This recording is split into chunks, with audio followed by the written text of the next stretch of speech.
Guys can hear me. All right. It says here that's live. So if you're watching this as a replay, this is going to be You're a. pretty quiet, bro. Oh, okay. It's because I have you on my mic on. I have you on this mic on here. Oh, okay. No, you're good here. I'll fix that real quick because I usually try to do that. Okay, is that better? Yep. Okay. Okay. So if you're watching this as a replay, guys, this is going to be a more of an update and a recap on a previous move that we called out. We'll show you guys what we saw. Really not we. Really, it's Bitcoin Brad. That's who we have. Myself, C130, and Bitcoin Brad. He's gonna explain his methods behind the move that he called yesterday, how it all worked together, and it's gonna be a different stream. We're gonna take Q&As live towards the end of the video. So what we're gonna do is we'll still have regular chat, but we'll have a more personalized Q&A session in the Discord. I can show you guys real quick. If you guys are in the Discord, go right here to where it says trade alerts, and then click on the Bitcoin Brad Q&A waiting room, and just click on that. It'll throw you in, and then just mute your mic. If you're in here, just mute your mic, or mute someone else that's loud, because I guarantee you someone's gonna join this and they're gonna be super loud. So, and they're not going to mute their mic, because we did it yesterday and it happened. So sadly, that's going to be the case, but be prepared for that. But just chill in there, and we will join that room, and we will answer some more personalized questions. Bitcoin Brad can share your screen out in there, and it's going to be a lot more informative as far as question personalization goes, and you guys will be able to get better answers. So not going to take anyone's time here. We're out here doing it, guys. We have Bitcoin Brad, the man himself. I'm not going to sit here and ramble on for too long about what we're doing. So Bitcoin Brad, it's all you, brother. Hey, how's everybody going this morning? So today I am streaming from outside. As you guys know, I'm on vacation. So bear with me if I only have the one screen. I'm used to having like the whole command center, but today I only have the one screen. So try to bear with me a little bit. What I wanted to do today is go over the play that we called out last night in the room, and go over what we saw to kind of set that play up. And I'll go over my new template a little bit. It's not really my new template, it's just kind of my old template. I just changed it a little bit. So if you guys want to get the new code for it, I can upload it for you guys. I'm gonna let some people pile in. I have a quote that I want to read to you guys this morning. Just to kind of go over kind of what we're all about here at at the Citadel, at the Trade Vets, what we preach, and kind of what our overall goal is. So let me say what's up Davo, what's up Cesar, Mihata, Noral, Premier Crypto, Orel, Ian, Alpha Cus. Is that Alpacus on you guys are over there on Twitch. Good to see you guys. So as people are piling in, I'll just kind of touch up on my template. Not really using the open interest. So let me see this. So over here on the right, as you guys can see, I have a volume profile. And the volume profile, I'm pretty sure.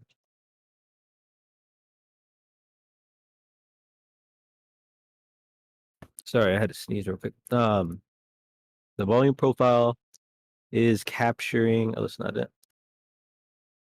me see how many days the volume profile is capturing. It's capturing the full week.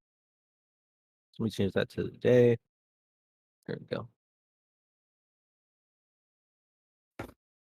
The volume profile is capturing the day, right? And so this green area is the value area. Outside of the green, this dark green is going to be out of value, right? I changed my letters to green. This is how I had them before we switched to Chappie's thing.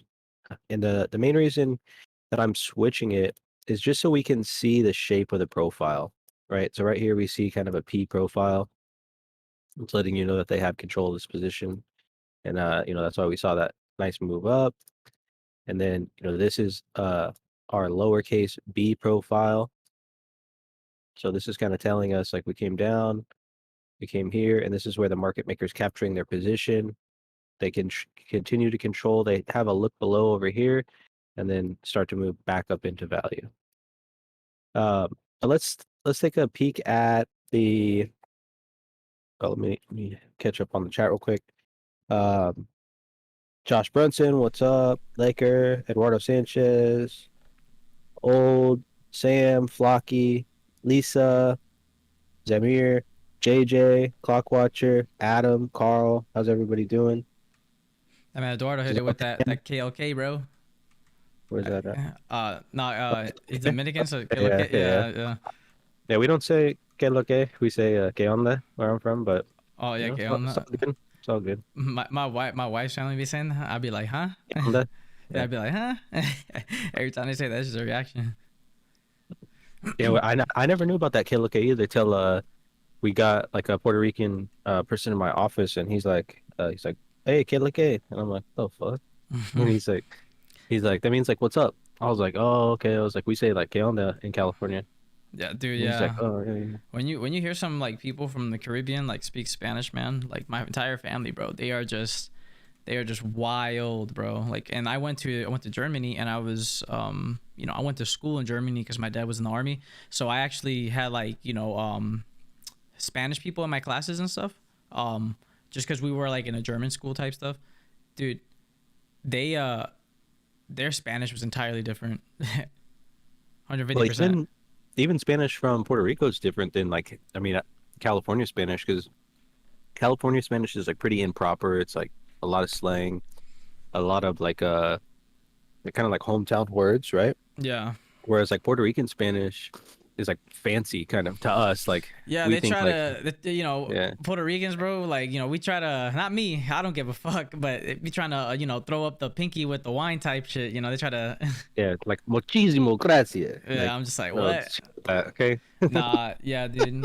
I definitely, I definitely been noticed that, bro. I'm just like, what the heck? So I try not to speak Spanish too much at work because I don't know, bro. Like, people would just be trying to talk to me in Spanish, and I'm like, man, I'll just speak English, bro. Like, I haven't, really, like, the majority of the time I've been speaking Spanish. I mean, English, like, you know what I mean? Yeah, Like, I'm not gonna speak Spanish. I don't know where. it trips Um, people out too. Like some people like be just talking Spanish because I'm pretty white.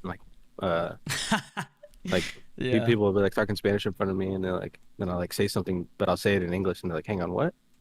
And they're like, you What? guys think I'm Excuse me. stupid or what? I'll Like be like, yo, we gotta watch out.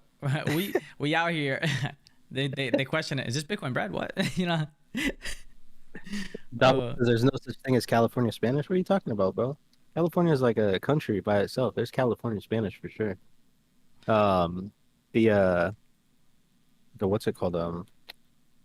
The like where my family's from in well, like my dad's family is from Jalisco in Mexico, and so like a lot of people have like, like lighter hair, like light skin, colored eyes. I mean, my dad doesn't. My dad has like black hair and brown eyes and shit, but um, he's you know, Premier Crypto. He said he's Cuban, Cuban B.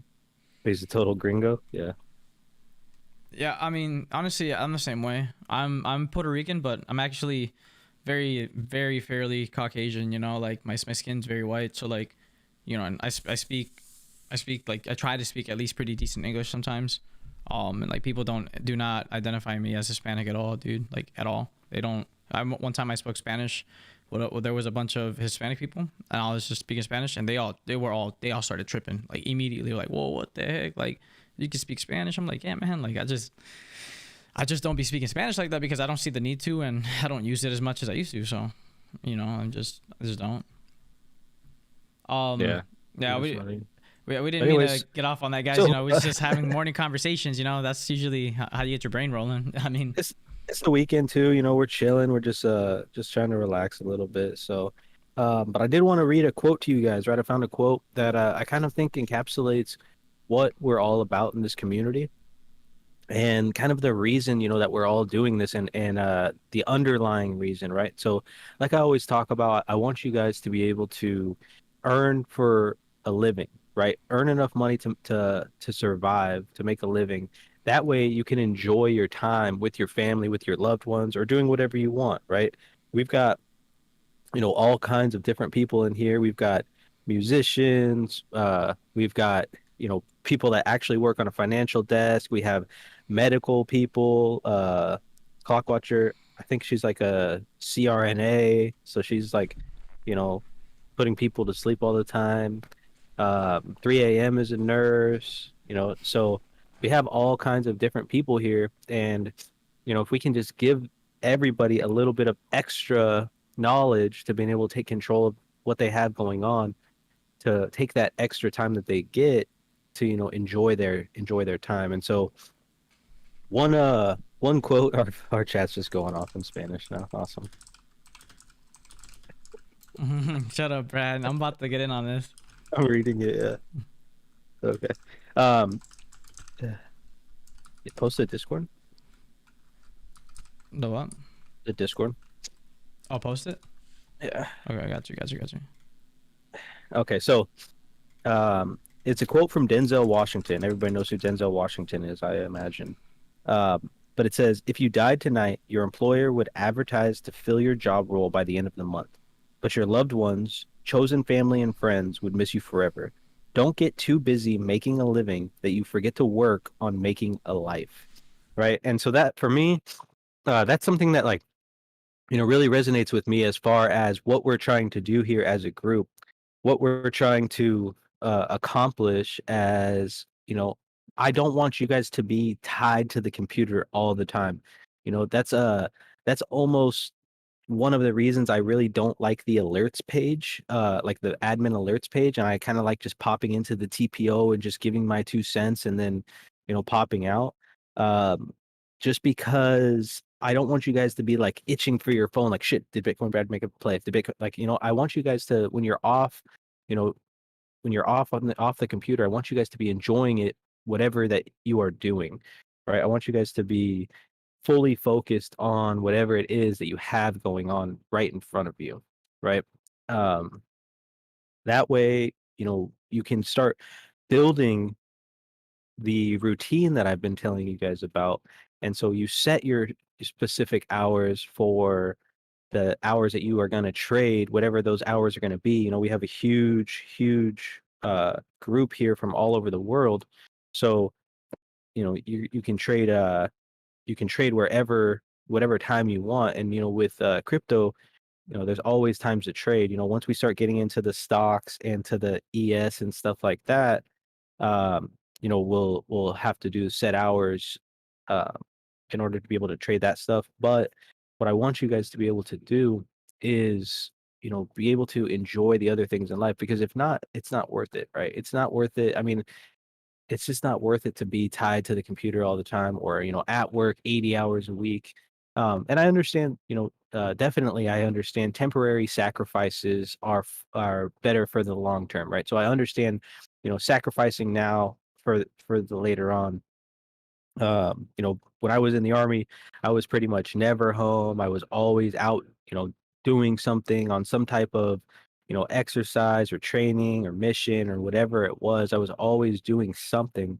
So I was pretty much never home, right? I think, but before I came here back to California, I was stationed up in Washington, and I was there for 3 years. And I think I was home a total of 6 months in those 3 years. Um, so, that was, for me, just kind of miserable, because I really didn't get to spend a lot of time with the family, with the kids, so I was always doing something with, with the army. So now that I've got to, basically just control my own schedule and do whatever I want, that's the whole goal that I'm trying to share with you guys. So, um, but let's get into the trade setup from last night. Um, it was around right here, because I think we got short at 36,850. Um, so we have a structure here, right? Is this big enough? Can you see this? Yeah.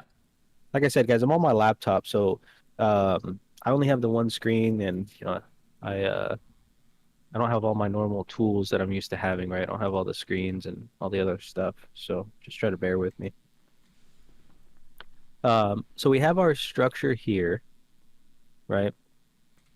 And we see a couple rotations, and so now we know that what we need to look for is either a break to the upside or a break to the downside.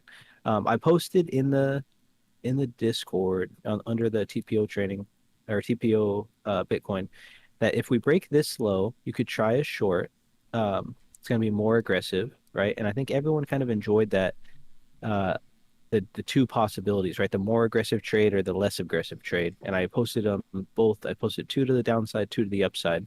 And then the other trade was, a little bit less aggressive, the break of this F, to the downside. We ended up catching, a pretty good move. You guys actually made me turn my computer on and trade yesterday, even though I wasn't planning on it last night.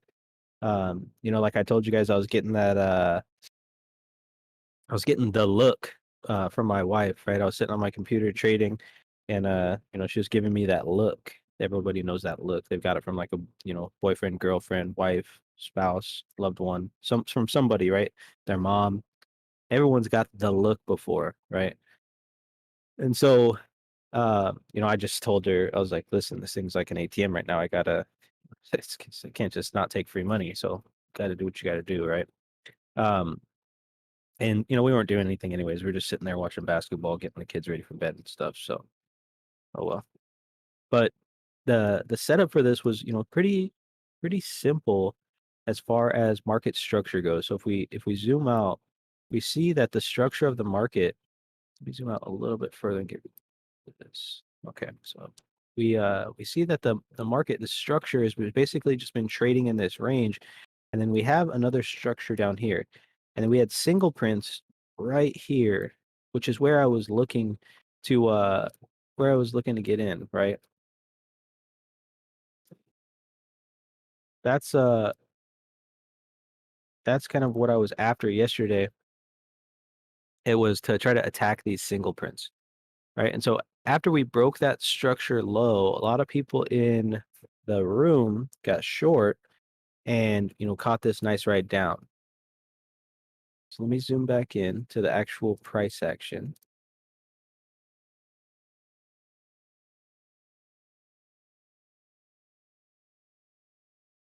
So as we came short, and we actually looked like we were going to bounce for a second, and we kind of did. We kind of looked like it was going to bounce right here.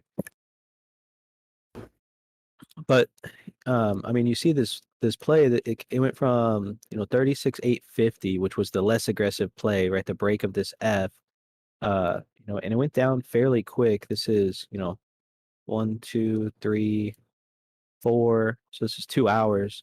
All the way down to 35.4. So almost or over over almost 1,500 points, and then all the way down to the very bottom. Was almost 2,500. So about 2,400, I guess. But so, that's a long time to sit in a trade for me. I'm not really a huge fan of sitting in a trade forever. I like to take my gains and then find another spot to get in, right? Um, but so that's one thing. What I don't get is why should it break now and not have another cycle, or why did it not go up? So, let's talk about that, right? Um, and this is one thing that was leading me to the downside as well. So if we look at this structure here, take a look at this. Oops. So we have the structure. There's the high, right? And there's the low. So we put this high in right here. Price rallies up, puts in a lower high, comes back down to the bottom of the structure, doesn't break the low, right? Doesn't break the low. So, you can take a long right here. That's a pretty decent spot to take a long. Um, you know, Less aggressive long would be break of the VWAP, right? And you could capture these moves, right? This is 400 points. And you could capture these moves. Um, it's not definitely not impossible. But then look, then we put in another top lower than this, and then price comes back down, doesn't get back down to this low, comes back up, doesn't get up to this high, right? And fails within one tick. right? That's a sign that buying is shutting off, right? And then look what happens. This is the UTC opens, goes straight up, one tick below, right? Like I said, buying is shutting off. That's what's happening right here. And it's just a matter of time. The thing is, you don't want to, I mean, you can try an aggressive short from here. But it's you just have to understand that if you try the short from here, when price comes above this structure, that you were wrong and you need to cut your trade. Don't hope that price is going to come up here and then come down. You need to cut your short here. And maybe it does come down. If that's the case, then you try the short from up here, but you cut it here in case it just goes like this, right? Because that's what you don't want to sit through. You don't want to sit through uh, all of these moves. And so on this short trade, right, where we got short right here at 850 on the break of this low, if if price didn't break and came back above this bar, right, that's how you know you were wrong on this short trade, and that's where you cut it, right? And then you start requalifying your trade. You don't just get in a trade and just hope that it goes the direction that you're expecting it to go, right? And then from here, when we broke, right, I was targeting these lows and then these single prints. There's some single prints down a little bit further, but there was some single prints down here, and that's what I was looking for. And that's where your targets are at, right? We saw it come down, it bounced, came down again, bounced, and then went back down, right? And that's kind of what we are targeting for. And so the reason it broke, right? And the reason it didn't have another cycle is because it's running stops of all these lows. So we come over here, there's a bunch of stops. Let me get the full box. So there's stops all right here and all right here, even from over here, right? And then there's more stops down here. These are stops. This is people that are going to get closed out of the trade, right? Liquidated, as you guys like to call it here in crypto land. Um, but those are the stop losses of all the people that have been getting long from up here. This is where they're going to take that final close of their position if they had a runner, or if they're sitting here, they got long here, and they're hoping for a moonshot, and then this is where they get stopped out at, right? And then all these stops down here, that's what gave us this fuel to really jump out after. And those And are you, like you were saying earlier, those are the people that are, like you said, in crypto land, bro, that, haven't taken that red pill, that are getting stopped out.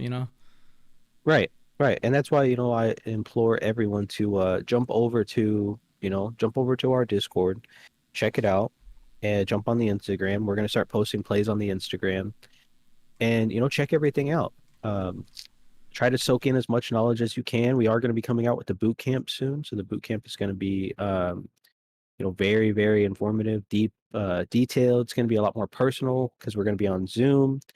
Um, so it'll be helpful. So I hope that answers your question. Oh, Buzz, what's up, man? No power or reception. Dang. Where do you live at, Buzz? Like Montana or something? Or Wyoming? Or they don't have internet? I'm just kidding. One I'm just kidding. one more thing about the Instagram, guys. In the Instagram, we're also doing a first 1,000 for Instagram. So everyone who's a first 1,000 on Discord received a discount from the TPO bootcamp. And if you weren't able to be the first 1,000, you can now have the opportunity to get the same discount by just going over to the Instagram page and being before the number 1,000. So everyone who gets in before the 1,000th mark is gonna have that discount for those things, and we'll be getting a badge on Discord saying Instagram first 1,000, because we want to acknowledge people. We want to acknowledge you guys. Also, the people that were already part of the Discord 1,000 cannot be also Instagram 1,000.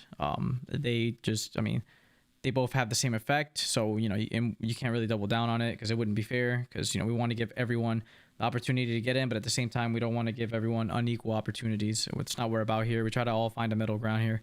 So I just wanted to let you guys know that's an opportunity there, and if you guys want to go for it, go for it. But there it is, guys. Check it out. I'll give it back to Bitcoin Brad.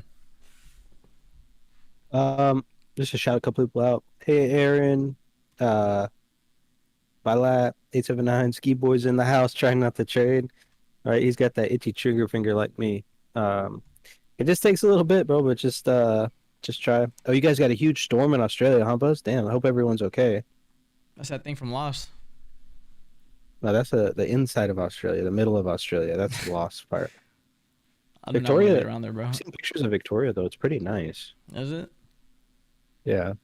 I mean, Australia near the coast, like the whole thing is just like, well, at least what you see on the internet. I've never been to Australia, but everything looks pretty nice. Yeah, bro. I saw a video of this dude, like this kangaroo squared up against this guy, and like it was like he got scared.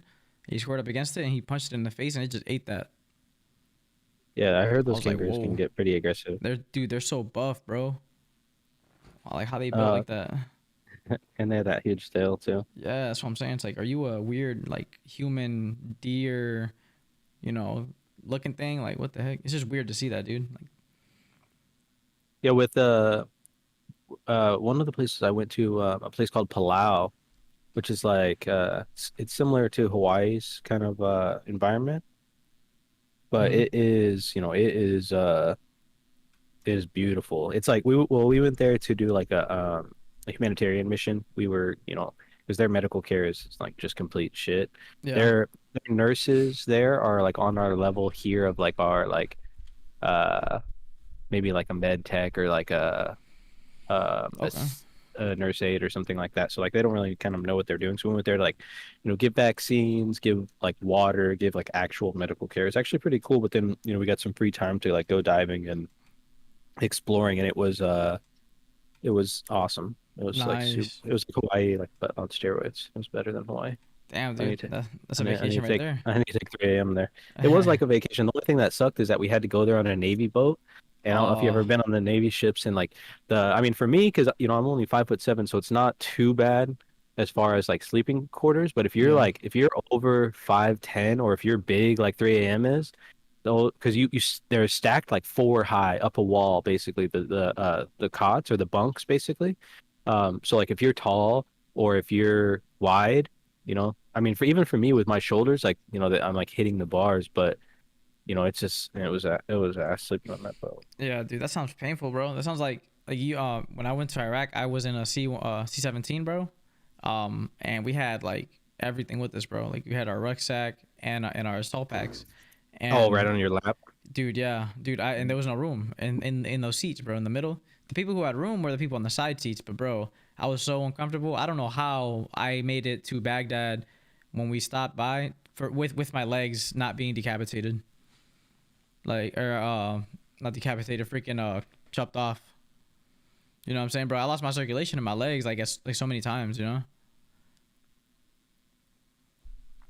That's because you need to be hitting them squats, boy, and stop running. Heck, nah, bro. Heck, All nah. right, let's catch up on this. Yeah, not too familiar with these charts. Are there any videos to learn about any of them? Can you recommend? So we are putting together a video. I'll probably post it when I get back from vacation. One of our community members did make a video. I'm gonna shoot it over to C130 today, and just have him peek through it, make sure it's good, and then they can post it. It's one of our community members named Chappies, right? Very helpful guy. He actually helped make one of the templates for exo charts as well. But the biggest thing, Fraser, is probably just jump on there and just start clicking every button, right? Figure out what you like. These templates, if you're in our Discord, I can set you up. I'll post this template today when we get off. This is a new template that I kind of created. Um, Impressive chart, right? Seems complicated. It's fairly easy. 897, should we use the plays if we are new? I would um just try to understand the plays first before you start using them. Um, you know, and shout out to everybody that's in Australia. You guys got a pretty big storm, so I hope everyone's okay. It says yeah, it's never good to hear about a storm. I know C-130's homeland of Puerto Rico gets those storms all the time, so Bro, they get destroyed. It's yeah, like like, every year, it's just yeah, no, it's terrible. literally it's on schedule. It's like, oh, they're about to get fucked up, dude. Like, Yeah. and the government over there, they have no infrastructure plan. So, dude, they're still struggling trying to like repair all that shit. It's just no wonder, man. You got like, you got the government just fucking over the people, but like in such a small area. You know, as opposed to Right. like the U.S. It's so big, but like over there, bro, there's no infrastructure and it's terrible. It's just like worse and worse every year. You know, it's only so much you can build up before it gets fucked up again. Right. You know. What's crazy too is a lot of people like they stay. They're like, yeah, you know what? Yeah, I don't. I'll just stay. Like, what? Yeah, I don't. Yeah, I Hello. don't see how like people stay, and it's not the whole entire like island, but like I don't know how certain people stay in the places that end up taking the biggest heat every year. You know, that's like Yeah. living through the Hunger Games every year, like volunteering. Why would you do that? So I would never do that. Jingle said, how would you be able to identify an entry for a short on G and a long on H? Is it possible to catch it all? Right. It is possible, if you're Pokemon Master, right? Got to catch them all. That's that real throwback. Who Nah, knows about that? dude, I tried to grind so hard on Pokemon when I was younger, bro. Like on the Game Boy, and Yeah. dude, like when I got to the Which DS, I tried to grind that out. Dude, that was a lot, bro. That was so oh my No, no, bad. no, Go no, ahead. no, you're fine, you're fine. I'm just gonna say that was a grind, bro. Like, fuck, it kind of hit me. Like, I'm thinking, I'm like, yeah, that was a fucking grind.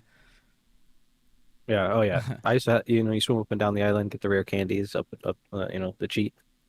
Do you know about that or no? About the On the Game what? Boy? Hey, on the Game Boy, when you go to that island, eventually you can swim up and down like the edge of the island. You run into this like mystery monster, and as if you have your rare candy like in your fourth slot. Can't even believe I still remember this. This is how much I played that game.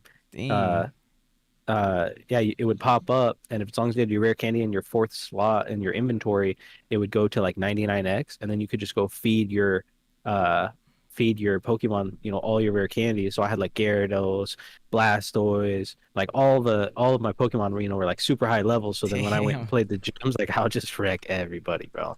This man. So you're the Yeah, type of person to do all the side quests before you do the main storyline. So when you roll up to your first mission, you're already jacked. You're already super yeah, jacked, exactly. bro. One Yeah. swing, I'm like, oh, you ready for this? Like The Witcher 3, like all the side missions done, get to the first mission, just whoop that thing's ass. dude. Yeah. There's people when the The legend game? is, huh?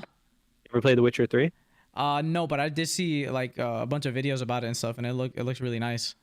It's a tough game. Yeah, dude. If I can tell by the way it's designed, the way it's played, bro. It's like games like that and Fallout and like it's just it's like like Red Dead Redemption. That one that you gotta really grind, bro. You know what I'm saying?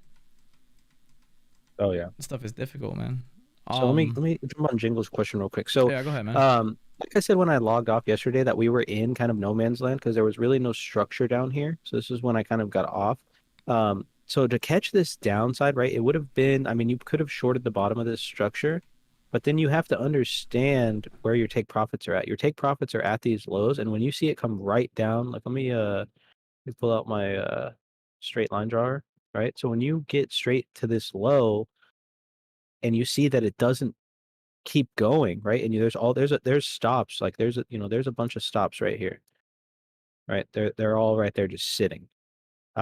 And so people are defending those stops. They're defending these stops. They're buying up right here, so they don't get stopped out, right? They're basically trying to force the market back up, and then they were successful. So you'd have to understand if you were to short the break of this structure, then you're not letting it come back up and expecting it to come back down.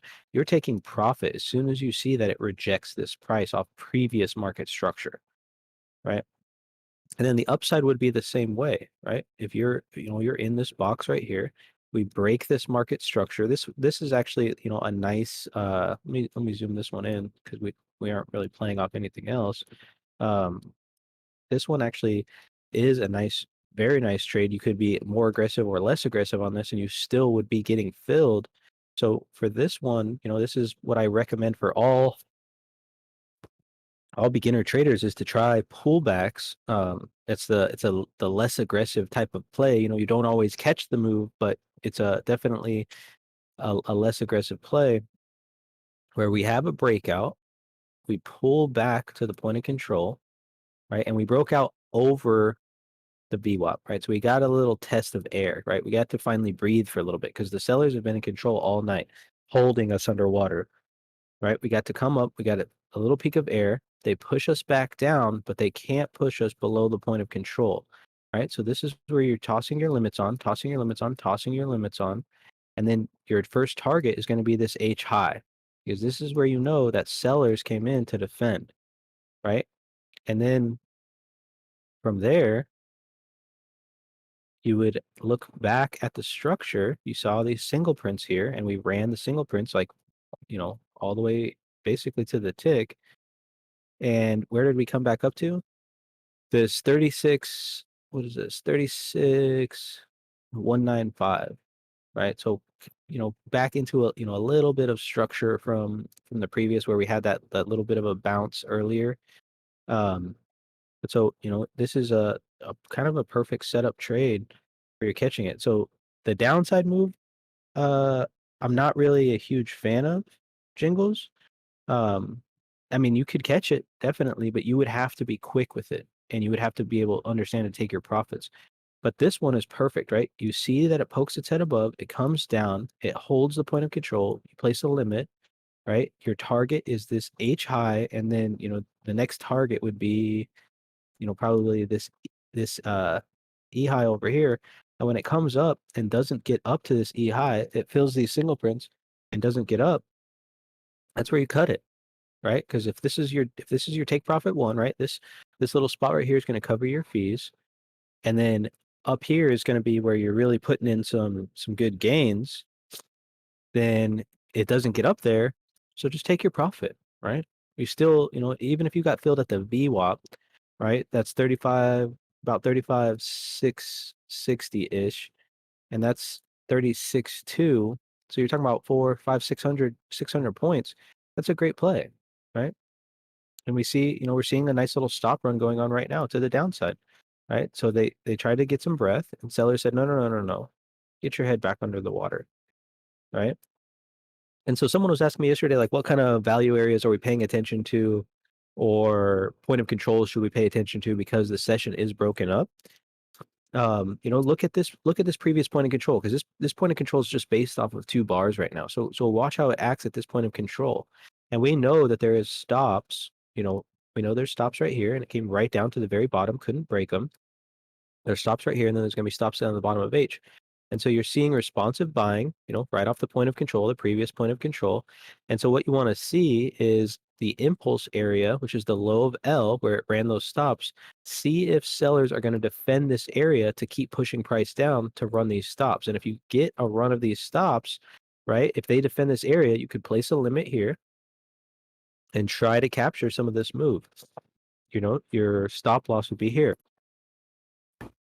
Um, So that's kind of what you're after. The purple is the London session, yes. But are you in the Discord?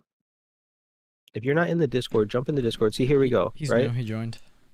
So you placed your limit up here where we were just talking about, comes right back down to the bottom of K, and it couldn't run those stops, right? So that's the thing. So if you placed your limit order here, where's my pen at? If you placed your limit order here where we were talking about when the price was up here like 2 seconds ago, you placed your limit order, you got filled, comes right down to the bottom of K, and we don't break it, right? So now you have your finger on the close button, right? You're ready to close just in case, it starts to reject, right? Because don't let a winner turn into a loser, right? So you're up right here, you're up about 100 points, right? If you were to get in around here, let's say you got in a little bit lower. So right now you're up about 50 points, right? But if you don't see some selling, right, some of the price moving down to break this K low, then excuse me, chances are that we're probably going to bounce, right? Buyers are going to take control, sellers are going to take a little bit of a break, right? But they just got their head dunked, and now they need to get back up and try to get that air. It's basically a fight over the VWAP, pretty much constantly. Let me refresh this page just to make sure my VWAP, because sometimes when the VWAP changes like intercession, yeah, see that? So that's what I was figuring. So the VWAP's flat right here, yeah. So, but um, so the they're still holding under, and you want to see them. You see them coming in a little bit. I hate this. There we go. Um, you see them coming in a little bit, and now you're looking to see if they're going to follow through. And if they can't follow through, then you just cut the trade. Just know that you were wrong, and just cut the trade. Don't just sit in a losing trade forever. Try to uh you know cut your losses quick, and let your winners win is something that I always say. Because if you sit in a loss expecting it to come up here and then come down, what happens is a lot of times people are short down here, right? And so what happens is price comes up and comes right here. And now that they're back at break even, they start closing their position. And what happens when people start closing their position and they were a seller, now they're buying their position back, right? And so, here comes one of my amazing drawings. This is what buyers look for, and this is, the pot at the end of the rainbow, right? I know I'm really good at drawing, but and they look for this. They look for all of these people that are short down here to start buying their position back here, and that's where they're like, okay, now it's time to buy. Let's push this thing back up, Yeah, man, that right? spot. It's like those kids trying to get those Lucky Charms in the commercial. Exactly, exactly. How long has it taken to click for you? Because it's baffling me right now. But Adrian, just stick with it. It takes a little bit. Like I always tell everyone, when I train a new trader, I don't even let them place any trades. I don't even let them really touch the mouse except for to move the screen around for at least 30 days, sometimes 90 days, because they're just going to start FOMOing in and making bad trades. So I want them to look at the screen, and then I ask them what they're looking at, and if they can relate to me what they're looking at and it sounds like what I'm looking at, then they jump on the simulator. Put them on the simulator for a couple weeks, couple months, until they start being profitable on the simulator, right? And then put them on the account, right? Let them trade with real money. Keep their size small until they stay profitable. My goal for the group, I know you probably knew, but or I don't know if you're new. I haven't really seen your name too much before, but my goal for everybody in the Discord is for them to be, at least and it might not sound like a good thing, but at least a break-even trader by the end of this year, right? And a break-even trader is that's a good trader in my book, because all that is it's showing that you can follow your rules, right? You might be a little bit more cautious, so there's just a little bit of psychological uh temp what would be the word? A Acuity, I little, guess. yeah, maybe like a little bit of tampering, with your brain to get you to be able to kind of be more risk adverse, because as human beings, typically most people when it comes to fight or flight, they have a flight response. Like C-130, any danger he just runs away. That's why he You, loves to you run. wish. I'm just kidding. You Um, wish, boy. um, and one thing that it takes a lot of mental fortitude to be able to trade on a simulator, right? Because most people are like, I can't trade it because I don't feel the same. Well, if you can't even force yourself to make good trades on a simulator, or to not just gamble on a simulator, then what do you think's going to happen when you're placing real money and your emotions are going, right? So when you're doing something, right, you're in practice, everything seems easy. You make all the catches, you do all this, you do all that. That's what the simulator is. It's practice. Because when you get in the game and the pressure's on and your team is down, by one penalty shot, and you're the keeper and you've got to stop the ball, and the move, but you just got to be able to reach that low corner, because he's going low post. For all of my football fans out there, are you going to be able to time your dive correctly, or, are you going to freeze? Right. And that's the thing, is if you can't even do it in practice, what makes you think that you're going to be able to do it in the game? And that's one thing, that I really preach to everybody that I train is, I understand the simulator is not fun, because especially when you hit a ripper on simulator, you're like, damn, that could have been real money. Right. But it could have been real money that you lost as well. So try to focus on that, guys. Uh, oh damn, Brad, alert time. What are we about to break out? Oh No, no, I no, think I think Rasta May just meant like, oh damn, like Bitcoin Brad's on, like gotta get these alerts ready. um, Could you please post ExoCharts template to Discord? Yeah, uh, I will after we're off here. A simulator that you can use uh, is TradingView. I think TradingView has a simulator, like a paper trader or something like that. Just use that. Remember, it took the whole first Matrix movie for Neo to be able to see the Matrix, and he was the chosen one. Exactly, right? And that's what I'm telling you guys. Like, if you guys remember the scene from the Matrix, right? You guys will have this moment in your trading journey where, Agent Smith kicks you against the wall, right? You just took that other loss, but all of a sudden you stand up, you hit that move where you shake the dust off, and then you face back towards him, and then Trinity and Morpheus are like, "What's he doing?" And Morpheus says, "He's starting to believe." Right? Hmm. Such a the Matrix. Not only do I love the Matrix because of the action, but the Matrix is such a deep movie as far as like, I mean, on so many levels, right? I could talk about the Matrix all day and then some. It's my favorite movie. It's so deep, but and it goes so perfectly with what we're doing here because the thing is if you don't believe in yourself, you're not going to be good, right? People that quit things or people that, try things out and then, it doesn't work at first, then they quit. Well, the first time Neo tried to jump from rooftop to rooftop, right? He smacks the bottom. Nobody makes it on the first try, right? I could sit here and quote The Matrix all goddamn day. Like, I know every Sometimes word you of have them. to, bro. I've seen it so many times, right? And it's such a good movie, and that's why I always relate it to this. One, it kind of looks like The Matrix, but two, it's just such a good movie. Sometimes you got to get those quotes in, man. You got to have that relatability, because like you said, right, they're in the Matrix, so you got to have like, something for people to kind of see from a different angle. And I think, our channel is doing a really good job at that. It's just saying, hey, you're looking at the same thing, but you have a different angle here. Exactly. Um, oh yeah, Bybit has a test net. It's good to practice on if you plan to use Bybit. Um, yeah, that's a good idea actually. If you're trading on Bybit, you could use the sim or the test. Do it now.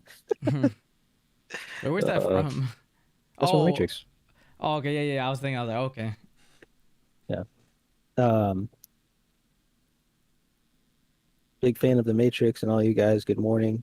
Yeah, thank you, Noas. Um, do you use harmonics? I haven't used harmonics. I know 3 a.m. is a pretty big fan of harmonics. I know how they work.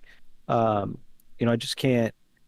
Typically, the harmonics patterns play out like on a bigger time frame, so you kind of want to just you just have to have a bigger account all the times to play with harmonics because sometimes the drawdowns, before the move plays are a little bit bigger, right? And with when you play a pattern like harmonics, you have to let it play out because you've got to stick to your trading plan. If your trading plan is to trade to a harmonic pattern and you cut it early because you get in the red in the trade and then the pattern plays out, it's really bad for your psychology.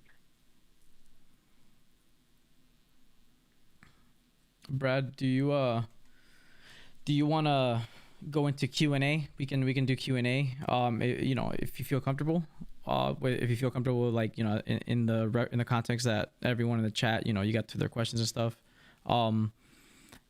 If you want, we can just go there and we can have people ask us questions with the microphone. Yeah, that works. Okay, guys. So if you guys weren't here for when I said it at first, we have a channel in the Discord. We're doing Q&A over there. So we're doing You it need through. breakfast right now? Okay. I'm gonna get my son breakfast real quick and then I'll be back. I'll be in the room. Okay, got you. Okay, guys. So there's this room right here. So we'll be joining this room and we'll be taking the chat to there.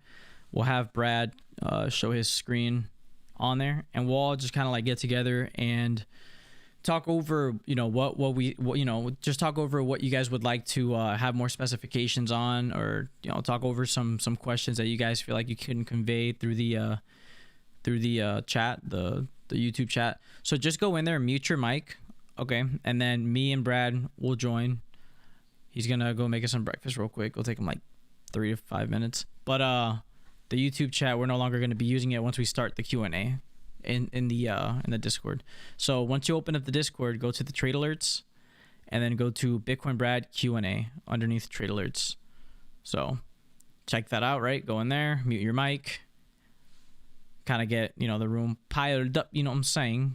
Get it rolling. So far we have Boyd, Clockwatcher, Graham, Rasta, Samalade, Springboard, Graham, Flocky, F2 Robo, Aaron W. Hell yeah.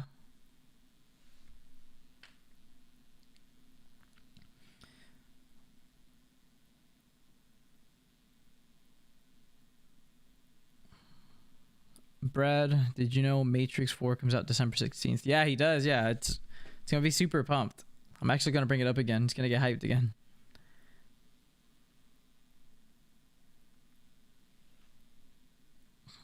Let's go, guys. Let's get that room packed so we can get this Q&A going. Make sure when you go in there, you mute your microphone, but also make sure that you don't have yourself muted or like deafened. Or is that me that has them deafened? No, that's them. Yeah. So make sure that when you go in there, make sure that you're not deafened. Because if you are, you won't be able to hear anything. So like Premier Crypto won't be able to hear anything. Rasta Mage won't be able to hear anything. Maybe they don't want to hear anything. Maybe they're just like that for now. Because maybe some people haven't muted their mics, so it's destroying their ears. You know? Ear destruction.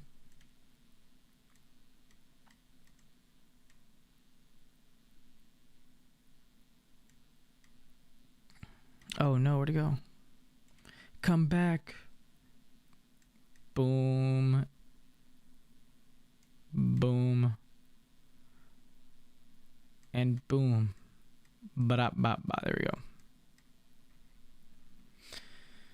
Okay, so far we have we have Ace, All-Stars, Boyd, Clockwatcher, Crypto Dix, Dorito, Ibichu, Ed, Eduardo Sanchez, Aaron W, F2 Robo, Feva, Flocky, Graham, Josh, Munners, Noel, Open, Premier Crypto, Rasta Mage, Samalade, Scotski, Scotty Boy Crypto, Ski Boy, Smart Alex, Springboard, Sushant, and Z Latank. Yeah.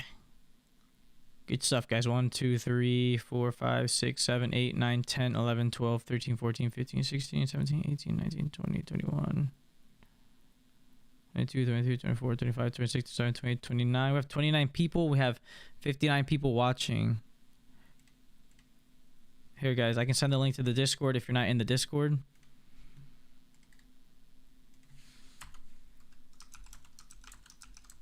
If you're not in the Discord, check it out. Okay, we're gonna go in there and answer more in depth. I can hear you through YouTube and it sounds better.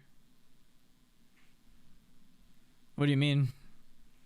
What do you mean, Premiere? Hi, I'm back. You in here? Yeah. You hear me? Hello. Okay. Yeah. So guys, I'm gonna mute the YouTube.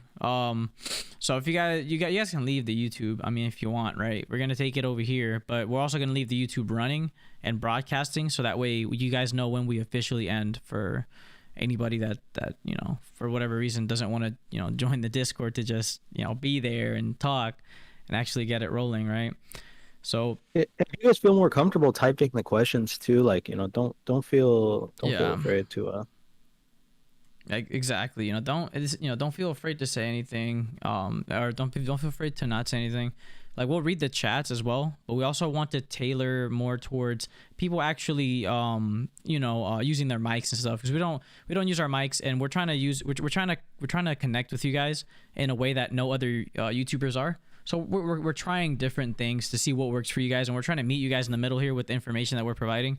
And sometimes we don't understand certain questions from the Discord, or I'm sorry, from the YouTube chat, and it'd be easier on the chat. Yeah, we're gonna be putting the video on there. Yes. There's gonna be video on there. There's definitely gonna be video. It's not just gonna be a chat. Bitcoin Brad, he'll pop up he'll just share a screen on there. There's a lag on Discord or a lag on There's a lag on YouTube, but that's fine. That's normal. Oh, we're gonna Oh, that we did it yesterday, Alex. I don't know if it was because we upgraded our Discord with the server boosters. So like, I don't know if we server boosted and it gave us data or whatever, but it was good yesterday, because I don't know if the data rate was high or something. But it was good yesterday. We did it with 3 a.m. You know, I was actually up at 3 a.m. over here with 3 a.m. You know, Dyer, what's up, doing man? it. So, all right, All right, guys. so I can Yeah, stop go the ahead. Zoom then. Yeah, yeah. You can stop the Zoom. Okay. You can stop the Zoom, and we'll join. We'll join over there. I guess we can join now. So, Alex, I was there. Yeah, yeah. I didn't. There wasn't any lag yesterday. Well, we'll see. We'll see. And really, honestly, it's more Q&A than anything. So, let me know when you join, Brad. Bright light to the matrix and very keen to adapt DPO system. Where's the channel at? It's Okay, under trade at the alerts. top. Yeah, yeah, trade alerts, and then let me know when you join. I'll join with you. Do you see it? Do you see it right there, bud?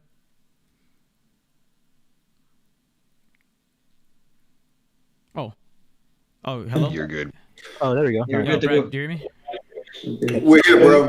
Just confused by YouTube versus The what?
to kind of let you know that you are on the right track or on the right direction, right? I'm gonna download a pen tool on my laptop after this. That way, I'll be able to draw on this. But so, like I said, is this delta can kind of be confusing because it's not really telling you buyers versus sellers, which is a common misconception. It's just telling you whether order is executed on the bid or the ask. So if order is executed on the bid, it's going to be a negative delta, and if order is executed on the ask, it's going to be a positive delta, right? Which seems, can seem a little bit backwards if you look at like your DOM and stuff like that. But that's why I tell you guys just to stay away from all that extra noise, because you're what you're really looking for is how price is reacting at this level. So when price came up to this negative 4.8 million delta, it went back down, right? So this is probably telling us that this seller here is real, right? This is a real seller. So if price were to come up here, and we did catch a nice long off of a negative delta position a couple of days ago, if you guys remember, we had this negative delta and price just shot up, and someone was asking why can it shoot up if there's such a huge negative delta? Well, what people do is, especially size buyers, is they'll wait to get filled, and they'll execute their buy order on the bid or execute their sell order on the ask to disguise themselves, to not let everybody else know the position that they're taking. And then another thing I like to look for is I like to look at the bottom and see if there's a fair auction. So if basically the bottom, can I get rid of this? Oh, it still shows the Deepak's like just in the way. That's annoying. Um, so uh, if you see, we got positive, negative, negative, negative, positive. So this is kind of showing us a fair auction at the bottom. And where did B come down to? Right to the K low, pretty much. It couldn't crack the POC. So this is telling us there's not a huge amount of supply. If there was supply, we would have broke the POC. We would have tried to attack this J low. So there's not really a big amount of sellers in the market right now. It is the weekend, so there's not really a lot of volume. And any size selling, like Warren Buffett jumps on his computer and decides, well, he's not executing any trades. He calls whoever he calls, and he's like, "Hey, I want to get short Bitcoin," right? Then we can see a little push down. But when you see, pretty fair auction at the bottom, and then if we look at the top, it looks like a lot of people got trapped up here. You see it's all selling up here. So basically people were trying to buy up, and then everyone just smacked the bid hard to push this thing back down, right? That's why the B high doesn't get up to that A high. Does that help at I all? was noticing in the middle of my trade when it was positive delta on the way up. It was generally like I saw that, and then I was like, "That's a good time." I felt more confident about getting in. And then it did go up. But then it didn't really last. Yeah, and that can happen, and that's what you're trying to wait for, is to wait for that follow through. And a lot of times, when were you in the trade? Just earlier, like around, I think around 9 a.m. or something, whatever. That's like what's it, 9? That's like 6 my time. Oh, right. So Hold were on. you were in like right here in this A period? Yeah, 1 second. Let me look. I closed at like 9:59, so that would be 6:59 your time. I was Okay. in it for about half an hour, I guess. Okay. And I did, the cool thing is, I mean, TPO has been really working for me. The last 3 trades I've done, successive trades, have been positive, Awesome. which is great because I was really getting trashed. Small gain, tiny, nothing gains, but hell, it's in the black. So, And um, that's all that matters, honestly. Like I said, like, people look at it like, oh, I'm making this, I'm making that. But if you can get yourself to be a break even trader, even if you're not making any money, or even if the only loss that you're taking is just from the commission or the transaction fee, that's all that is just a little bit of mental edge. And as soon as that's broken, you'll start nailing it. yeah, We're no jumping doubt. against this size seller. So there was a size seller here. And now we're trying to jump past it. So you want to see if he's going to come in and defend, right? We see this, you got -3, -3. So there's a lot of people that are short. And we had this inside C bar. and now we're back above the view up. So you're going to see like if buyers are going to come in or if sellers are going to come in, this is going to be the area. We've got this 1.7 million to this negative 4 million. If these sellers are really going to hold this thing down, or if they're actually going to, if they're going to let it go and try to get in back up here, because they got in part of their size back here, and they decided to short again when we got down lower, thinking that they were going to break this B low. And when buyers bought this up, now we're back at the point of control. So you're going to see if they're going to take some of their profit off the table and try to reload back up at the top.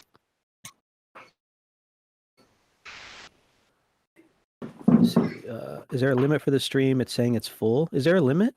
Yeah, I didn't know that. I didn't know that there was a limit. I guess there is. So what I'm doing is, What's the limit? I don't know. I'm assuming it's like 60 or something. There's a lot of people in here. Which was the goal. I just didn't know there was a cap. So what I'm gonna do is we'll just go with it today, and we'll roll, and we'll keep teaching what we're teaching. And guys, again, right? Don't be afraid to ask questions. And then what I'll do is I'll look into it and see if it's an issue we can fix in the future. You're kind of very early on. Someone's mic is loud. Give me 1 second. Yeah. Let me figure out who that is real quick. You're coming in. I think it's long and short. Long and short. Turn off your mic. I'm trying there to. we go. Okay. So Could you maybe unmute your YouTube so people can, because there's a delay. That way they can mute the. All of us can mute our YouTube and then. Yeah. You're gonna be back on Sunday, right? What's his name in Discord? I'm trying to see what his name is in Discord. Anybody see it? I'm not sure. Yeah, because I can kick him out and he'll kind of get the message because he's obviously. Yeah, and what does that mean? Like you're gonna be leaving there? Give me 1 second, because he's obviously not paying attention. So. It's long and short, I guess. Wait, what's that? Yeah, long and short. Long and short is his name. Hey, long and short. Your mic is kind of loud, man. If you could mute it. Well, Mama, can we do the thing? If everybody could mute their mics, because Jupe isn't muted, Hakos isn't, Lude isn't muted, I think. I muted him. Yeah. If you guys just press on long and short's name, you guys can select mute underneath his username. Right click on his name and you can select mute. That's what I did. That's why I couldn't hear you either, Magic Man, because you were unmuted too. What the heck? Okay, so he's muted now. It'd be like that. Okay, sweet. Good stuff, guys. Thank you. I mean, you can hear me now, right? I'm just muting it manually with my finger. Yeah. Everyone just click on long and short and just mute it, okay? And I mean, when he asks, when he comes online, then you can't hear, and then you get, like Magic Man. I couldn't hear him because I muted him because he was not paying attention. It's showing that he.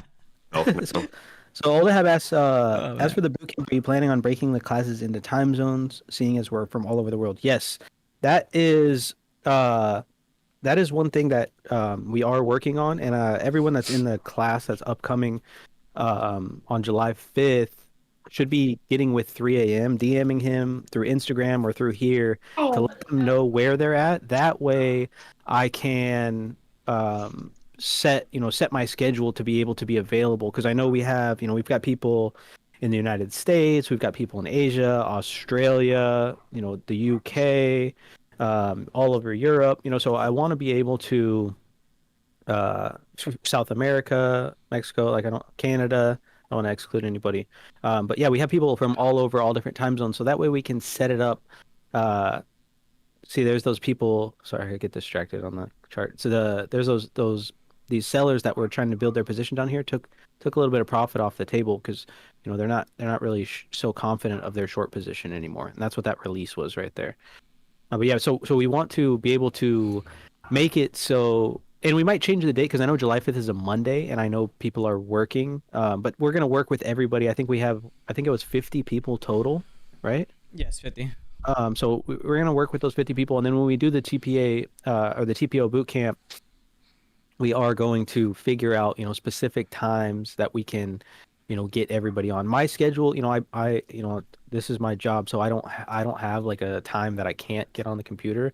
I just want to make sure, I don't have like a distraction from the kids and stuff like that. That way I can put my full focus into the teaching. But I mean, my kids are they're pretty self-sufficient, except for, I got to give my son his shots like every couple hours for the diabetes. But other than that, he's good. But guys, yeah, we encourage you guys to ask away. This is the purpose for this. Is some of you guys have been asking away, and that's really good. Super good. We just want to do this more often, and our main approach to this was for you guys to for us to engage more with you guys. You guys ask questions and stuff, whatever it may be. The raffle class might be next week, Alex. I'm not sure. 3 a.m. is just gonna let me know when it is. I might have my dates wrong. Who is that? Someone about to say something? Smart Alex. Go ahead, man. Go ahead. But sorry, Ski Boy. So obviously boot camp's going to be sort of level one. Yesterday you said on Discord you said the raffle class is going to be next week, and now Brad, you're saying July 5th or later? No, listen to 3 a.m. when it comes to the dates and stuff, guys. I'm just here to help with the teaching and stuff. I'm not really into the planning portion of it. My bad. July 5th was like for the boot camp. It could be. Yeah, I might have my dates wrong. Like I said, I don't have like my notebook and everything with me. So, whatever 3 a.m. says, that's what the real for the dates. That's what the real deal is. So if he said July 5th for the boot camp, then that's gonna be the date. Yeah, he said that yesterday. Okay, Sooner the better for me. Okay. Yeah, that works out. What were you saying? Sorry, Brad. Yeah. So I said the sooner the better for me because I'm not in the rap. I think you have Ski Boy. You probably have Ski Boy muted. Oh, sorry. No. Yeah, I did. Good. No, that's all fine, man. It's all chill because stuff like that's gonna happen because we're all doing this together. So it's all good, man. As long as somebody just says something about it and we all notice it, we're chilling. So you're good, bro. But go ahead, Ski Boy. Sorry. No, you're good. Yeah, sorry. Yeah, sorry about that. Okay, so boot camp level 1. That's quite cool to get you going. And then, what's your plans going forward? Is there other courses that you're looking to do? Well, that's a good question. So on, so on. It's a really good question. Yes. So my plan going forward is to kind of help you guys branch out, right? Because I know crypto can be a little bit difficult to trade, and I know a lot of you guys don't really have experience trading other markets, but I know that a lot of you are interested in like looking at options or looking at how to trade, like the indexes, or the because what's your guys' thing? What's your guys' like main thing in Australia called? Because I was looking it up when the pandemic first happened. What was it like their index? Yeah, what's like your version of that, like the S&P called there, Ski Boy? I'm in Asia, but I'm actually from the UK, so I work abroad, so I'm not okay. from Australia. Oh, my bad. It's ASX. The ASX, okay. So the ASX, and then in the UK, what is it called? Oh, you put me on the spot. Oh no, you're good, man. No, you're chilling. We all got stuff that we don't know. It's all good. I'll get out a list. What is it? It's the FTSE. The FTSE, that's what it is. Okay, so and so the indexes you can trade very similar to the S&P. Since I'm in the United States, I trade the S&P futures and the Nasdaq futures mostly, some oil plays as well. But the teaching that I'm going to be able to share with you guys, the way that they trade is the same. So you guys will be able to apply those to your indexes. That way, for me, 6:30 in the morning is when the cash session opens. But if you guys are playing, some of those other indexes in whatever countries that you're in, you can play according to those times. And a lot of times the margin and the point structure is very similar. And it just gives you like another chance, to kind of get into that routine as far as not having to be stuck to your computer 24/7. And then a lot of the stocks are global, so if you guys want to trade some Apple, some Tesla, things like that, we could start getting into that. And I like to play a lot of those stocks, and I can post plays on all of that stuff, no problem. So just that's kind of our plan going forward, is just helping you guys get into that. Okay, great. Okay, thank you. Yep. Yeah, guys. Any questions are welcome. And also, earlier, like if you don't know something, it's perfectly fine. It's okay, right? Nobody's here to judge anyone. Nobody's here to come in right here. My bad. No, Go no, ahead. no. You're Hey, fine, bro. You're Brad. fine. What's up? Hey, Brad. It's Caesar. Oh, what's up, Caesar? So that's How you I was doing, wondering man? if you go by Caesar or Cesar. Okay, now we know Yeah, Caesar. Caesar. It's Caesar. Okay. So I was wondering to ask you, do all the single prints have to get filled? Not Like always. just said. Oh, like they just so a lot of times what we're looking for in those positions, right, is to see if they do get filled. So if we have selling like we did, right, and we have these single prints here, and the selling Yeah. comes down into these single prints but doesn't fill, that's a sign for you to know not to short. Because if you can't if we can't fill this this prior liquidation zone where a lot of people got long, and that tells us that they're going to be defending that position. So if it's coming down into those singles and doesn't fill, that's a sign for you guys to not short. So you guys want to make sure, like, okay, that's my my aha moment where I know, okay, don't short right here until we fill these single prints. Right. Thank you. Yep. In the chat, Burnit710 says, are your plays on stocks longs or short term? So yeah, are your plays on stocks long or short term? Like for as example, do you trade Apple? Question mark. Yes, I do make a lot of Apple plays. And I trade intraday trades, long-term trades. I kind of do it all. It just depends on what I'm trading and what I'm seeing in the charts. With the options plays, I like to get a little bit of time, but I also like if they make a profit, I'm looking for about a 30% gain. So let's say I buy some options on Apple and they go up 30% that day, then I'll just close them out, right? I might leave a couple on to see if they run, especially if they have some time. But my goal is to get that 30% a day. And if you guys look at this real quick, let me pull this up for you guys, because you guys should be able to see the web browser, or I might have to change it, but let me see. Yeah, we see it. Okay, so let me pull up this.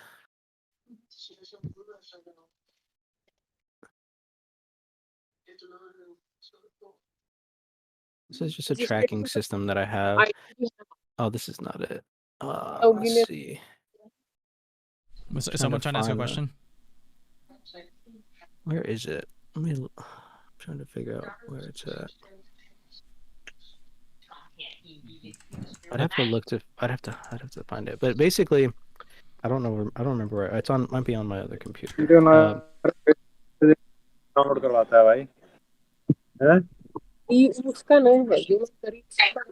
But so basically, like if you think about it, right? If you have $25,000 and you take $78 a day, right? If $78 a day is your goal, right? So there's those stops getting ran. Right, nice little stop run. We'll tack this bottom of a J. But if you take $78 a day and you keep multiplying that and then slowly increase it to $100 a day, to $115 a day, by the end of the year, you'll turn this 25 grand into 50 grand, right? And 25 grand is not a huge amount of money, but if you were able to do that in just a year by staying consistent and slow with these slower gains, instead of trying to hit these 1,000-point days, but you get to that $78 a day and then you stop for the day, over time, you're going to be pressing your edge, getting up to that top, and then that's where you're gonna go from there. I'll try to find the chart. I did it for math for one of my friends that was trying to figure out how to play with options. But you can do it. I mean, the math works for any amount of gains per day. So, do you guys ever do any of the trading with the leveraged index funds, like the Nasdaq one? There's a 3x, like TQQ. Oh, the triple Qs, yeah. Yeah. I actually what is the one that I like called? I haven't been on the stocks much at all because I've been focused on this crypto. But the VXX. The VXX is one I like to play because it moves quick and you can get a lot of quick gains on that. So there's that stop run. So now we know there's supply in the market, right? We're coming back down into structure. into this structure down here, and the target is going to be you're going to wait to see how it's going to act into this structure. We're seeing responsive buying, off the top of this structure. But yeah, we do play. Well, I mean, I do. I don't think 3 a.m. really jumps in there very much. He's mostly trading on futures, but yeah, I do like to play some of those options. They are a little bit more dangerous, so you want to get a little bit of time with them, and they can be a bit expensive for people that have smaller accounts.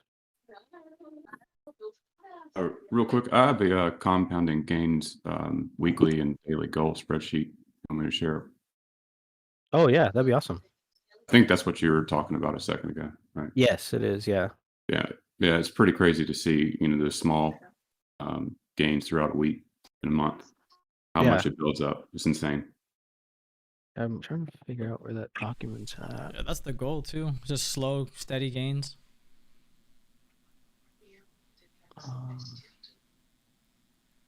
I go to Gmail.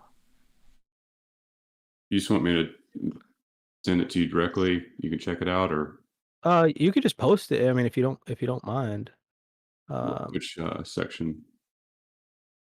We can do the miscellaneous. If you go to the lifestyle one at the very bottom, just click on the miscellaneous one. You can post it on there. It should post. Cool. Yeah.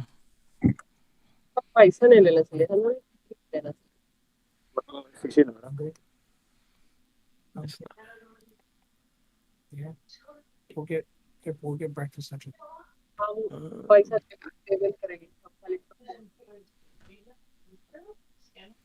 Here it is. For anybody wondering, we have 25 minutes left in the session. We do 2 hours in the morning.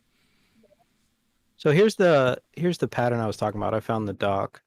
Can you guys see this Excel sheet? Yeah, we got it. Yeah, we got it. Okay, so look, if you take 25 grand, right, and you make $78.75 today, right? 79, 79.25, 79.50. You're increasing this by a quarter pretty much every single day, and then slowly it starts going up to more than a quarter. But this goes through the whole year, right? 30 days in, you're making $86 a day, and then 90 days in, you're making $104 a day. And this is small, guys, right? So it doesn't seem like a lot to make $104 a day, but if you're staying to this pattern, consistently, and the important thing is that you track all of this stuff, right? So this is a tracker list. These are my uncles right here, and things that we just kind of this is more for options, but we just track each other. We hold each other accountable, right? My uncles are just getting into the options game as well. I was born fairly young, so my uncles are really not that much older than me. But so we get down to this, to the year mark, and you're only looking for $161 a day. But look, you've doubled your money within 229 days. Those are the trading days because this is for options. But in 229 days, you've already doubled your money. So you've taken that 25 grand and turned it into 50 grand, and you never had to make more than $161.31 in a single day. Right. And so this kind of breaks it down for you mentally to let you know, like, I don't need to hit these home runs all the time. If I make $78, and then $80 and then $90 and then $100, right? And then the max, is $161.31 a day. I can double my money in a year from 25 grand to 50 grand, right? That's a car paid off, right? That's maybe a down payment on a house if you don't live in California. So because if you live in California, you're fucked. So I'm moving. But it's $100.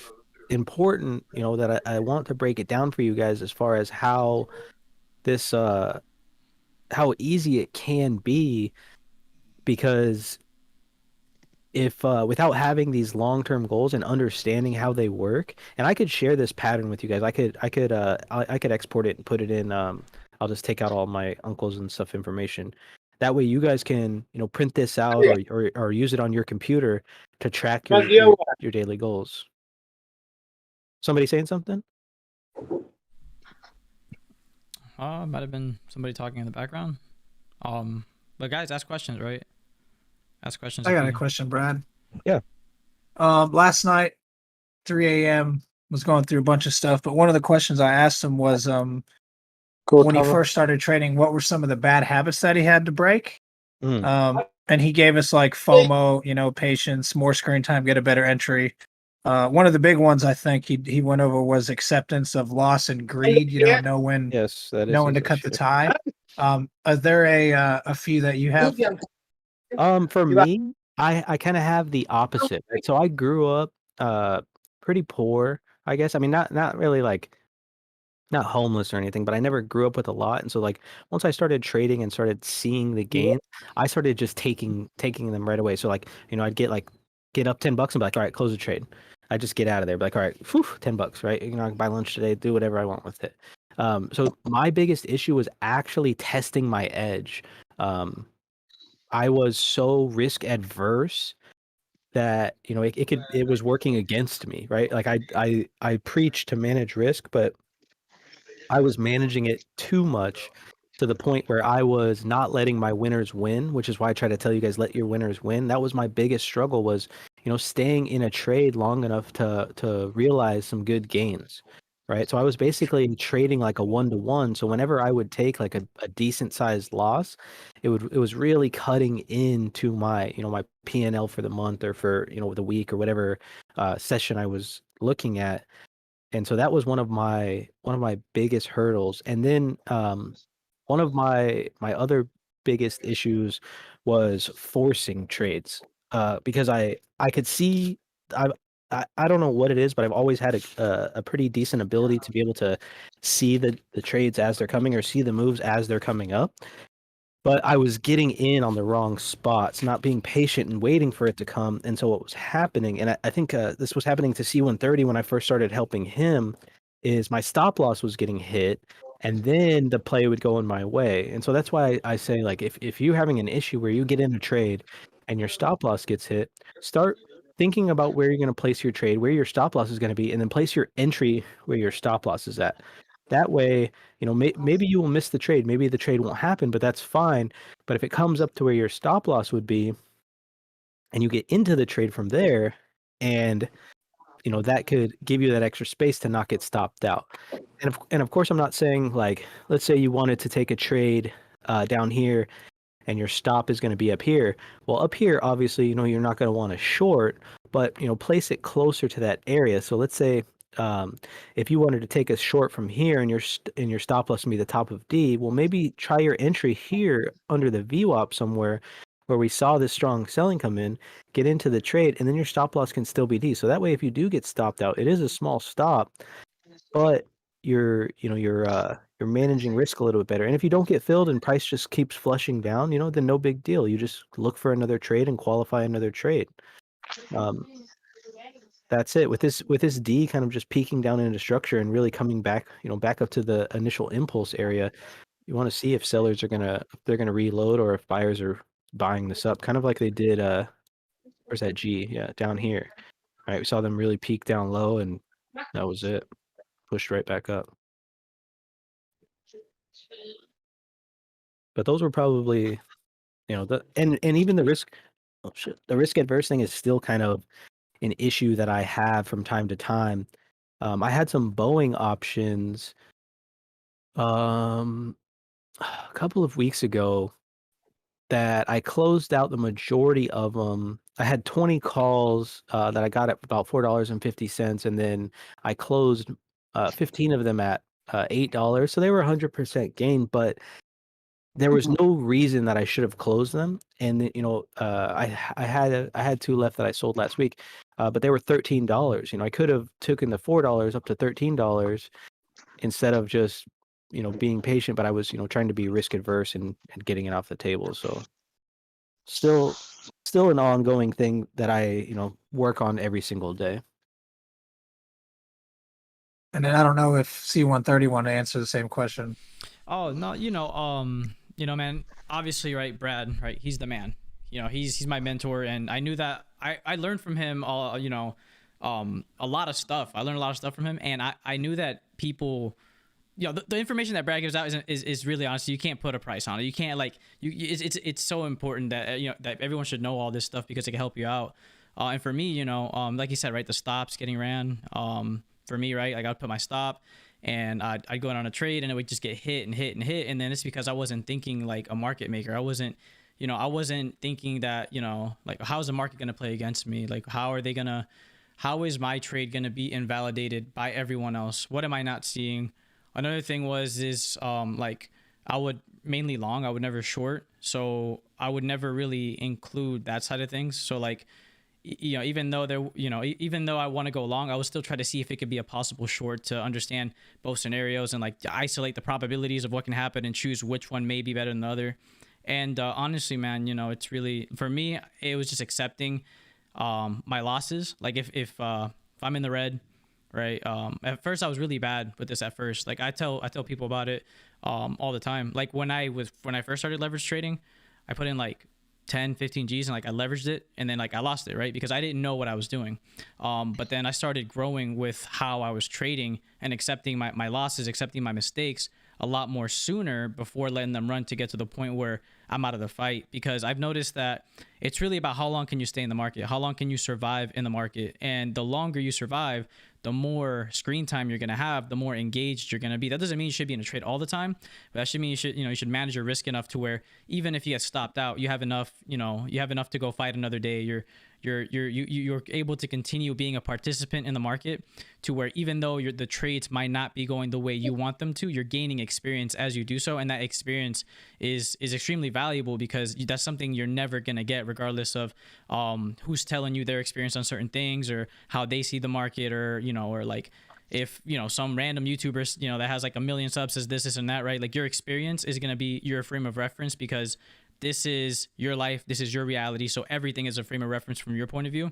So honestly, for at 3 a.m. I think he talked about this yesterday actually, like anyone can tell you anything, but it's up to you to go do it. So at the end of the day, it's just about gaining the experience while minimizing risk. And with that, like Bitcoin Brad was saying, you can continue being a participant in the market and breaking even, and that makes you a better trader because then at least you're not losing and you accept a loss, and that's why you're breaking even, is because you're able to see a loser when it comes. So you're minimizing that downside risk and you continue to grow. And like that's how it was for me, That's just most of the stuff that I had issues with.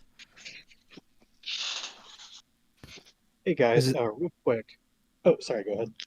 Oh, I was just gonna say, is there a way to increase the amount of people that we can have in the room, or is it just is it capped at a certain level? I'm gonna look into it. I'm like looking at it in the background while also entering the YouTube. So I'm gonna just like I'm just facilitating it like this, and then we'll take care of it afterwards. Okay. Question, man. How do you guys use value areas? So the value areas, the way that I'm using them is just as a way that you look at it as for a support and a resistance, right? So typically there is a trade, and I kind of alluded to it yesterday, that a lot of people, a lot of like pro traders like to call, like the value area high, value area low, and they like to do it on the first break, right? So the first break of this value area, it comes down, and so what a lot of people will do is they'll buy down here, and they're looking to trade this thing back up to the value area high, right? And it's just kind of like a little trade that a lot of people do, right? And you see, in this session we had this huge break, so if you were to have tried that, it would have been a tough one to get unless you jumped on this H period, and then they try to trade it up to this value area high, and typically the market tends to do that, but you just got to wait for the first break. The thing about how this chart is set up, right? Like, and I said, if I change this to how my chart on NinjaTrader looks, right? I don't have any of these splits. So, oops. So if we change it like this, right? And we are looking at this chart, we come down into the value area. What a lot of people will try to do is, here's the first break of this value area low. They'll buy this up right here, and we see how price trades up in the O session, and the value area high is up here, and so they'll start cutting their trade once they see that they can't get up to that level. But you really just look for it to see if it's going to act as support, or up at the top if it's going to act as a resistance. That's kind of how I'm looking at it. And then as we see that we had this liquidation, we got this lowercase b, so we peaked above the top, and now this is the first time since we've kind of put in this value area after the liquidation that we peaked above the top. So you've got some people trying to fade from that value area high down to this value area low, I'm sure. And this is just broken down into 24 hours. And what you can do is, if you double click on this session, you can expand the cluster so it looks like this. And you could even change it to the other one. I know this one's a little bit harder to read for sure. But you can expand it to the other ones. Oh shit. Here we go. That way that way it becomes a little bit easier to read. But that's pretty much all with the value areas. Does that make sense? Yeah, that makes a lot more sense. Thank you, man. I Okay. appreciate it. Yeah, definitely. What other questions you guys have? And then if you guys have, I don't know if you posted it, Ramon, like if they have questions, just post them in the miscellaneous. Hey guys, I have a question. Gotcha. Yeah. Hey, Brad, Premier. I just wanted to get your thoughts on, so you mentioned several times that I following Trader's Reality and trying to learn what he has to teach, as well as you guys, and trying to absorb it all and put things together.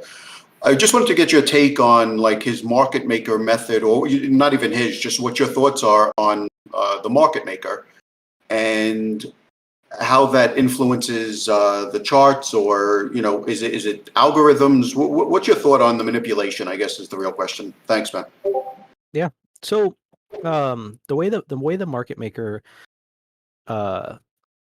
manages the liquidity of the market is their job is to take the market to gain the liquidity and to see if price is going to follow them, right? So let's say I really need to get a pen tool for this. I'll have a pen tool next time we do this for sure for you guys. But so we see this breakdown, right? And the market maker is moving price down, and they get down here and nobody is selling, right? They're not having any selling down here, right? I mean, we see, some people FOMOing, but there's no size sellers actually moving down to keep moving this down.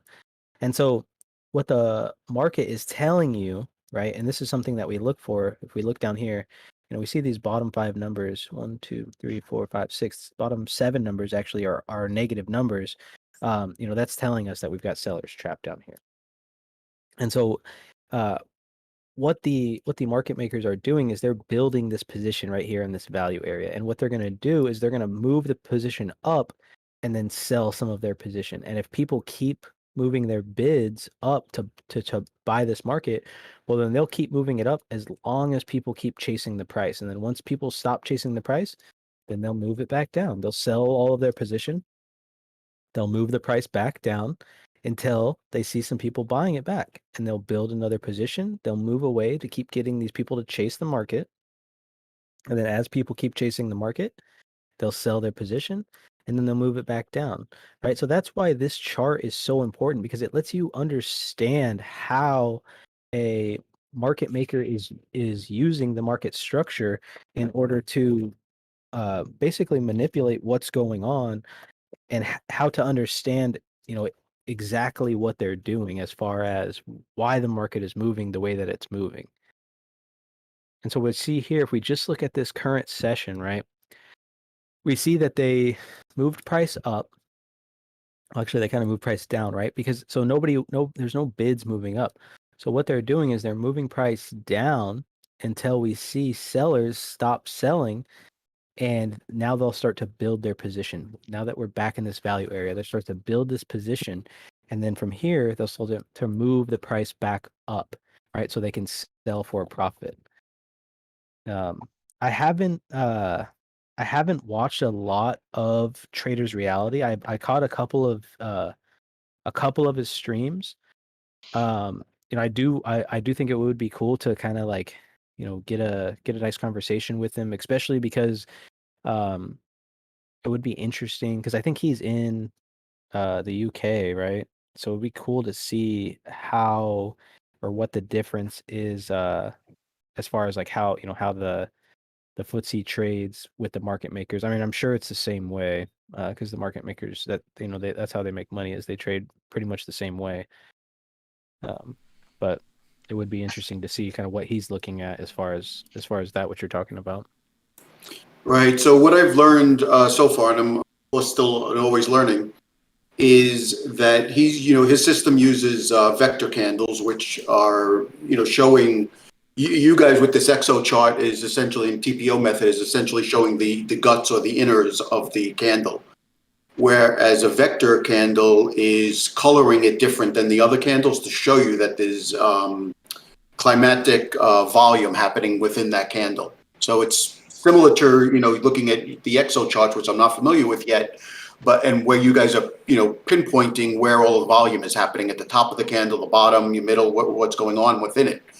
And the vector candle is just kind of doing that on an outer shell with a color.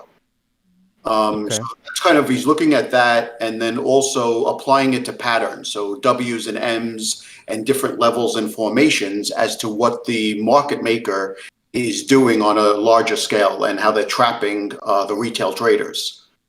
So it's quite, I find all of this fascinating, new to the space and trying to absorb it all. And I really like both systems, and because there's a lot of psychology that he gets into as well, where it's not just all numbers and charts. There's of course every trader has their own psychology, but he really is getting into kind of like the psychology of the market maker and what they understand and what they understand about the retail trader. So I just feel like there's definitely a lot of synergies here between the two teachings, the two systems, and just like I said, trying to put it together for myself the best. And I think, as I mentioned in some of the streams and chats and different things like that, you'll notice, and I know you guys have been in the stream as well, there's a lot of us that are following both of you guys, and others, of course, but there's a lot of similarities, and I keep noticing more and more people, and they're reaching out to me and vice versa, that we're both in the same communities trying to put these systems together somehow. Yeah, that would be cool. I know he came in the Discord one day and he we had like a nice little chat. It's just a matter of lining up our schedules and kind of going over everything. I've been pretty busy, getting these courses together and everything.